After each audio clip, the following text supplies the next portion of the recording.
what we're going to cover today is we're going to cover scary greens. Everybody seems to have a problem with greens, and they don't know quite how to handle the mixing of the greens and understand why their greens just don't look correct. So I'm going to walk you through that. I've made a series of charts. Originally, I was going to sit here and paint a bunch of little squares, and I think that's kind of boring. But what I'm going to do is give you more of the concept of what you probably could do at home. And I'm really opposed to making color charts. I don't think that a lot of times I'd rather just paint something and make something. But in this case, I think it's a good exercise for you to really, really hone in on how to mix those greens. There's certain things that change the nuance of the green. Most greens that people make are just too harsh. They're not natural. If you look in the world outside, in the natural world, the greens have a tendency to be more on the olive side, not quite on the bright, harsh green side. And that's where most people's paintings fall flat, because it doesn't really look like what you're seeing. So we're going to go through some of the color mixing formulas that can help you really tone down those greens and make them much more important. What we have here is we have cobalt blue, ultramarine blue, and Prussian blue. Each of those mixed with yellows will make green. Now what I've done here is I've taken cadmium yellow, yellow ochre, and lemon yellow. That is my very limited colors that I'm using to produce the colors below. So if I mix cobalt blue and cadmium yellow, I get a brighter green. It's going to be a little bit happier. Yellow ochre is going to dirty it and deaden it, like a lot. And lemon yellow is just going to make it a little more intense as far as color. Lemon yellow is also on the blue side, so you're also having a little bit cooler greens with lemon yellow. So each one of these is going to be toned down, because each of these is still going to be a little bit harsh. So what I did is I did a chart down here I added cadmium yellow and cad red, and made an orange that will tone down this green right here. So that's gonna kind of knock it down a little bit, but it's still gonna keep it on the brighter side, because cadmium yellow and cadmium red are on the bright spectrum. The next color is just cadmium red. So this is actually orange. You're adding orange into this particular green. Here, cadmium red is going to, again, it's going to dull it. It's going to neutralize it. I think neutralizing is probably a better word to use, because it's its complement. All of these colors that I'm adding into have red in it. Red and green are complements, so it's always going to knock it down a little bit as far as the intensity of the color. The next one is alizarin crimson. Now, alizarin crimson has a lot of violet in it, so you're adding more colors into your mixture here a little bit, and so your green is going to become a little bit not dirtier, but just darker. It's going to be probably more on the brownish side than any other color. And then, of course, burnt sienna. And burnt sienna comes from the earth, and burnt sienna is basically a red dirt. And so basically what you're doing is you're dirtying your greens. So what I did in this particular chart is, over here I have yellow ochre mixed with my cobalt blue, and that makes makes my green, which is here. But again, I'm going to experiment by adding my cadmium orange, or my cadmium red and yellow mixture, and put it in here. Cadmium red, alizarin crimson, and burnt sienna. So each one of these will make a little bit darker and duller color. I don't know if it's showing up on the film here, but you really need to just kind of do these to see them actually in person. And I'm going to show you a little example of how to mix these when you're doing these charts, so it'll be a lot simpler and you're not going to waste tons of paint. But then I did this exact same thing with ultramarine blue by adding cadmium yellow, yellow ochre, and lemon yellow, and then did my dulling experiment down in here. And then here is Prussian blue with cadmium yellow, yellow ochre, and lemon yellow. So these produced a whole different variety of greens. Each one has their own feeling to how the color actually ends up. Down here I have, basically everybody knows blue and yellow make green. That's kind of a no-brainer, but blue, cadmium plus cadmium yellow. What the cadmium yellow does is it brightens and warms your color. It'll make a warmer, brighter green. If you add yellow ochre to the blue, it gives you a dull and dirty green. So this is really where you're going to get a lot of your really deep olive notes that you want in your landscape or in your painting. And then, of course, blue plus lemon yellow. The lemon yellow cools and intensifies the color of the green. It's good. Sometimes it actually looks, goes a little bit more on the chartreuse side if you put a lot of lemon yellow into it, and depending on which blue you use. Now, greens and reds create olive notes. So green plus orange, if you add orange into your green, it's going to soften those notes a little bit. It's going to tone it down just in a softer way. If you add red, particularly cadmium red, it will brighten the neutrals. It brightens it up, but it also neutralizes it. So you're getting more of an olive tone, but it's going to be a little bit on the brighter side because red is a pretty bright color. But it's also more in the middle of the value scale, so it's going to bring down the values a little bit. Green plus burnt sienna is going to give you the strongest olive tones, and that's the reason that is because burnt sienna actually is more of on the reddish side, and that's going to neutralize your greens even more, and it's going to dirty them. It's going to make them look like deep dark olives if that's what you want. If I want to cool that, it's just a little blue. But again, it's all experimenting with what we're doing up in here. So you can conquer your fears with greens. Now I'm going to show you some pre-mixed greens and what to do with those.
So these are my pre-mixed greens, and I've chosen two. One is sap green. I think it's the easiest green for inexperienced painters to work with. It's a warm green that leans a little bit to yellow. The other one is Hooker's green. Hooker's green, again, is a good basic green, but it leans more to the blue side, and it's a cooler green because of all the blue that's in it. So those are two good color choices to put on your palette. Here I've done exactly what we did in the other exercise, which you could try to extend it a little bit more. But this is the green, pure sap green, what it looks like with cadmium red, with the cadmium orange, or the red and cadmium yellow mixture, alizarin crimson, and burnt sienna. So you can see how different they look. Every one is, again, bringing it down into more of the olive notes and much more realistic color green. This Hooker's green, again, we did the same thing with cadmium red, cadmium orange, alizarin crimson, and burnt sienna. So when you do this, you see the subtleties. Greens can become very, very subtle in how they look. Now I'm going to show you another little trick.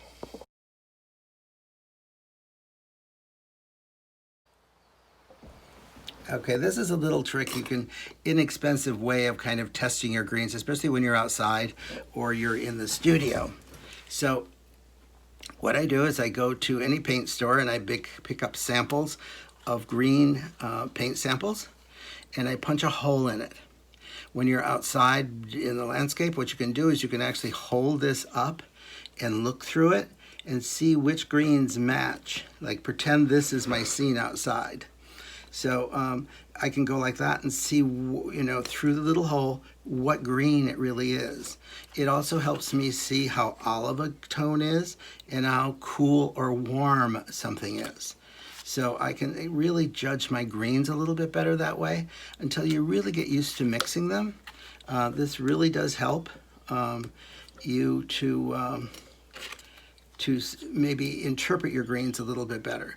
It's a very simple trick. It goes from the blue, and you want to get a nice variety of greens. So you're going to get a sample of blue greens, yellow greens, neutral greens, olive greens, and it's a really good thing for you to do and just keep handy until you really get used to doing that. Now I want to show you some variations on greens. This was an exercise we do in my class called Outside Inside. And basically this, and I don't know how they're going to show up that well, but basically this is in a limited palette, a very limited palette. And basically this is burnt sienna, yellow ochre, and ultra blue. So these are what I call my dirty colors. And everything is going to be rather dull and dirty. And so I think you can see from here. Once you see the next one, and this is a good exercise for you to do. Just limit your colors. This one here is cobalt blue and cad yellow and cad red. Those are the three colors used in here. And I produced all these greens. Now these greens have a tendency to be on the brighter side. Again, these colors are what I call the bright primaries. And we're going to be doing a whole video on kind of like simplifying colors and how to use them. But so you can see the difference between the two. And then this one is done with Prussian blue, lemon yellow, and alizarin crimson. And those are the deep, dark, intense colors. And so your whole color thing changes dramatically just by using very limited colors, and that's what you want to get to eventually. But again, you want to be able to understand your greens and really learn to make them strong and yet more realistic looking. So I hope that helped. If you have any questions, you can always click, rewind, pause through any of these videos until you kind of get the hang of what I've spoken about. And then if you have any questions, please feel free to contact me at tedmotz@comcast.net.